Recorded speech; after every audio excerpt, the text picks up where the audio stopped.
छात्रों, आज हम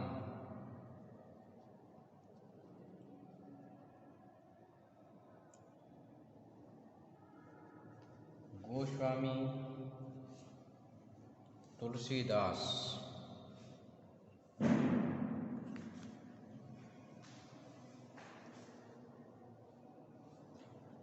की लोक मंगल की भावना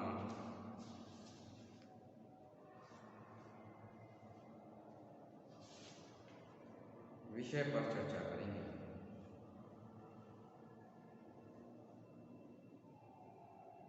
क्योंकि गोस्वामी तुलसीदास के काव्य के विषय में यह प्रश्न अक्सर पूछा जाता है कि उनके काव्य में लोक मंगल का पक्ष मुखरित हुआ है। इसी प्रश्न को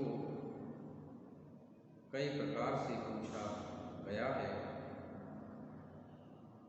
कि तुलसी का काव्य लोक मंगल की उदात्त भावना से परिपूर्ण है।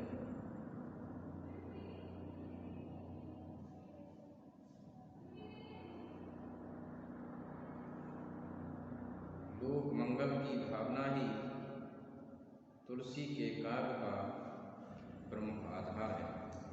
तो विभिन्न रूपों में ये प्रश्न पूछा जाता है। तो आज हम इस विषय पर चर्चा करेंगे।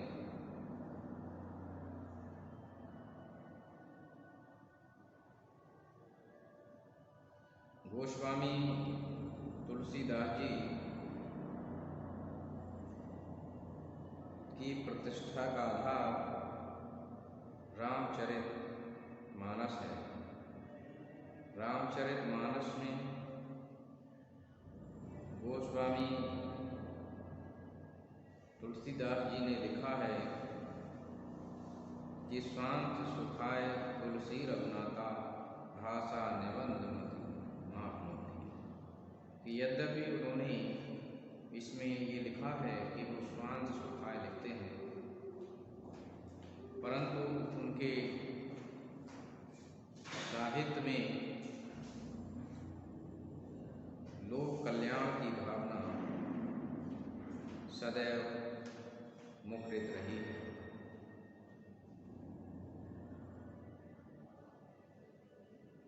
गोस्वामी तुलसीदास जी ने उसी काव्य को श्रेष्ठ काव्य माना है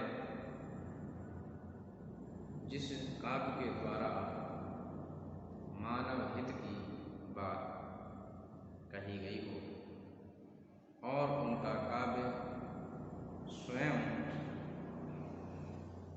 मानव कल्याण की भावना से ओतप्रोत काव्य है। तो आज हम कुछ बिंदुओं के आधार पर गोस्वामी तुलसीदास जी के काव्य का परीक्षण करेंगे। सबसे पहला बिंदु है लोक मंगल ही काव्य का आदर्श है।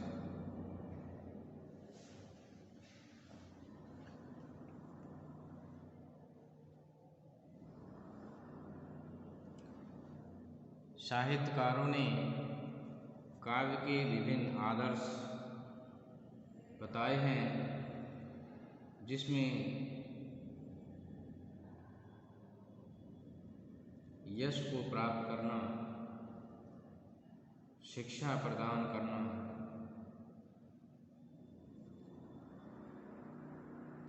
उपदेश प्रदान करना, ज्ञान प्रदान करना, तमाम आदर्श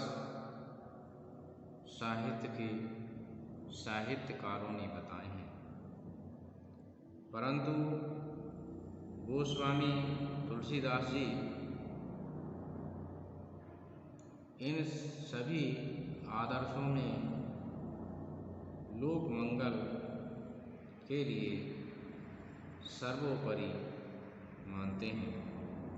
उनकी दृष्टि में लोक मंगल और लोक कल्याण से बड़ा कोई आदर्श नहीं हो सकता है। वे लोक कल्याण के लिए गंगा के समान सभी के लिए हितकारी मानते हैं। आपने लिखा है कि कीरत भनित भूत भरि सोई, सूर्य सम सब कै हित सब कोई। अपनी इसी काव्यादर्श के अनुसार तुलसी ने रामचरितमानस, विनय पत्रिका आदि में लोक मंगल का अमर संदेश दिया है।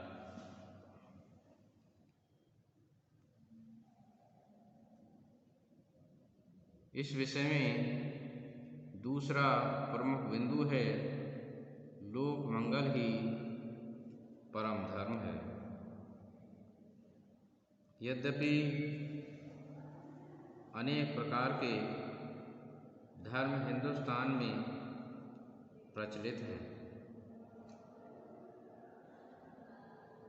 परंतु गोस्वामी तुलसीदास जी धार्मिकता और सांप्रदायिकता से ऊपर उठते हुए सबसे बड़ा धर्म मानवता को मानते हैं। आपका यह मानना है कि यदि मनुष्य को प्रताड़ित करता है तो इससे बड़ा कोई पाप नहीं हो सकता है, और यदि वह दूसरे की सहायता करता है तो इससे बड़ा कोई धर्म नहीं हो सकता है। तो इस प्रकार से लोक मंगल के लिए वे सबसे बड़ा धर्म स्वीकार करते हैं। आपने लिखा है कि परहित सरिस धर्म नहीं भाई, पर पीड़ा सम नहीं अधमाई। इससे बढ़कर लोक मंगल की बात भला और क्या हो सकती है। लोक मंगल से बढ़कर कोई दूसरा धर्म नहीं हो सकता है। आपके काव्य की दूसरी विशेषता है लोक मंगल का साकार रूप राम। गोस्वामी तुलसीदास जी के आराध्य श्री राम हैं, परम ब्रह्म हैं। वे ही तत्वतः मंगल रूप हैं। उनके राम मंगल भवन अमंगलहारी हैं, जो हर प्रकार के अमंगल को नष्ट करने की क्षमता से युक्त हैं। तुलसी ने राम में भक्ति, शील, सौंदर्य तीनों प्रकार का समन्वय किया है। उन्होंने राम को लोक पीड़क राक्षसों के विरुद्ध शक्ति प्रदर्शन करके लोक मंगल का विधान करते हुए दिखाया है। राम के मर्यादा पुरुषोत्तम रूप के मूल में तुलसीदास की भावना ही काम कर रही है। इस प्रकार से लोक मंगल का साकार रूप राम के रूप में गोस्वामी तुलसीदास जी देखते हैं। इसी क्रम में अगला बिंदु है मंगलमय जीवन आदर्शों की प्रतिष्ठा।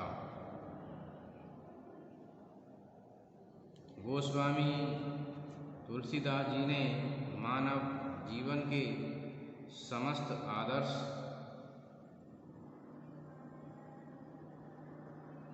जीवन को मंगलमय बनाने के पावन उद्देश्य से ही स्थापित किए हैं। आपने पति पत्नी, भाई भाई, पिता पुत्र, राजा प्रजा आदि में परस्पर कैसे संबंध होने चाहिए, इस बात के लिए आपने रामचरित मानस में स्पष्ट रूप से प्रस्तुत किया है। और जिसको भी इन पवित्र संबंधों के विषय में जानना हो उसको अवश्य रामचरितमानस को समझना चाहिए। समाज व्यवस्था कैसी हो, राजनीतिक आदर्श कैसे हों, ये बहुत कुछ हम इस रामचरितमानस से सीख सकते हैं। तुलसीदास जी यहाँ तक कहते हैं कि जिसके राज्य में प्रजा दुखी हो वह राजा नरक का भागी होता है। कि जासु राज प्रिय प्रजा दुखारी, सो नृप अवश्य नरक अधिकारी। तो इसलिए राजा को आदर्श प्रस्तुत करना चाहिए। रामचरित मानस अमंगल पर मंगल की विजय। तुलसी की संपूर्ण काव्य साधना अमंगल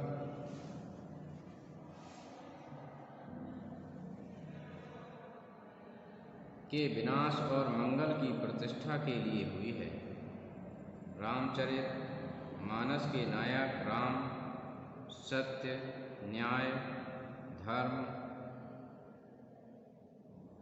अर्थात मंगल के ही प्रतीक हैं और रावण असत्य, अन्याय, अशुभ, अधर्म अर्थात अमंगल का प्रतीक है। राम रावण का संघर्ष शुभ अशुभ का, मंगल अमंगल का ही संघर्ष है।